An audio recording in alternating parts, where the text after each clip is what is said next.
ونصلي على رسوله الكريم أما بعد فقد قال الله تعالى في القرآن المجيد والفرقان الحميد أعوذ بالله من الشيطان الرجيم بسم الله الرحمن الرحيم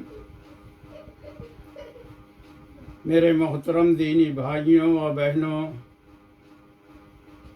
بخاری شریف کی ایک طویل روایت ہے جس میں حضرت محمد مصطفیٰ صلی اللہ علیہ وسلم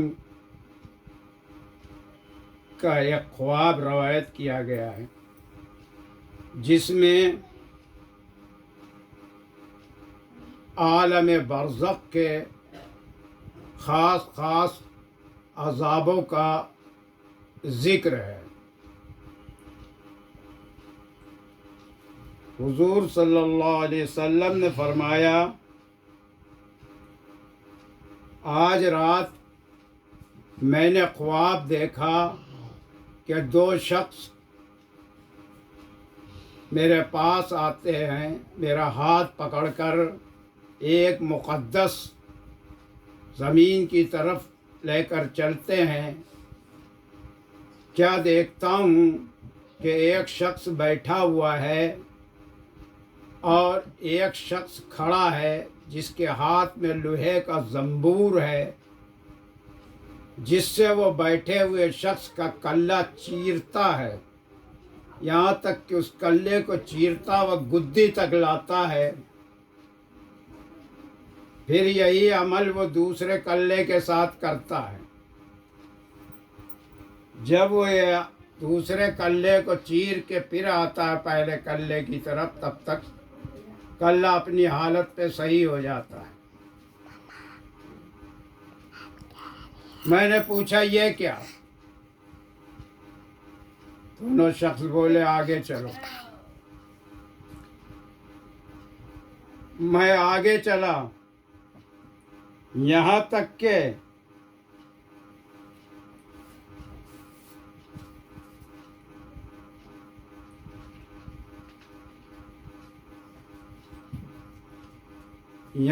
کہ ایسی جگہ پہنچا جہاں ایک شخص لیٹا ہوا تھا اور ایک شخص اس کے سرہانے بڑا پہاڑی پتھر لیے ہوئے اس لیٹے ہوئے شخص کے سر پہ مارتا تھا تو وہ پتھر لڑکتا ہوا دور جا گرتا تھا، اس کے سر کے پڑک سے اڑ جاتے تھے۔ جتنی دیر میں وہ پتھر اٹھا کے لاتا تھا اتنی دیر میں سر صحیح ہو جاتا، پھر وہ پتھر اٹھا کے اس کے سر پہ مارتا، پھر سر پھٹ جاتا، پتھر دور لڑک کے آتا، پھر جتنی دیر میں وہ آتا اتنی دیر میں سر اپنی حالت میں آ جاتا۔ میں نے پوچھا یہ کیا؟ دونوں شخص بولے آگے چلو۔ میں آگے چلا، میں نے دیکھا ایک غار ہے تندور نما، جو اندر سے چوڑا فراق، نیچے سے اور اوپر سے کم۔ اس کے اندر بہت سے مرد عورتیں ننگے بھرے ہوئے ہیں اور اس کے اندر آگ جل رہی ہے۔ جب وہ آگ کی لپٹیں اوپر کو اٹھتی تو وہ سب اوپر کو اٹھ جاتے، اور جب وہ آگ نکلنے کو ہوتے کہ حصے میں آگ نیچے بیٹھتی تو وہ سب نیچے چلے جاتے۔ میں نے کہا یہ کیا؟ شخص بولے آگے چلو، یہاں تک کہ ہم ایک خون کی نہر پہ پہنچتے ہیں۔ اس خون کی نہر میں ایک شخص بیچوں بیچ کھڑا ہوا ہے اور اس نہر کے کنارے ایک آدمی کھڑا ہے جس کے آگے بہت سے پہاڑی پتھر پڑے ہوئے ہیں۔ نہر کے بیچ والا شخص جب باہر نکلنے کی کوشش کرتا ہے تو وہ کنارے پہ کھڑا ہوا شخص جو ہے وہ پتھر اٹھا کے اس کے منہ پہ دے مارتا ہے، نتیجہ وہ پھر واپس اپنے وہی بیچ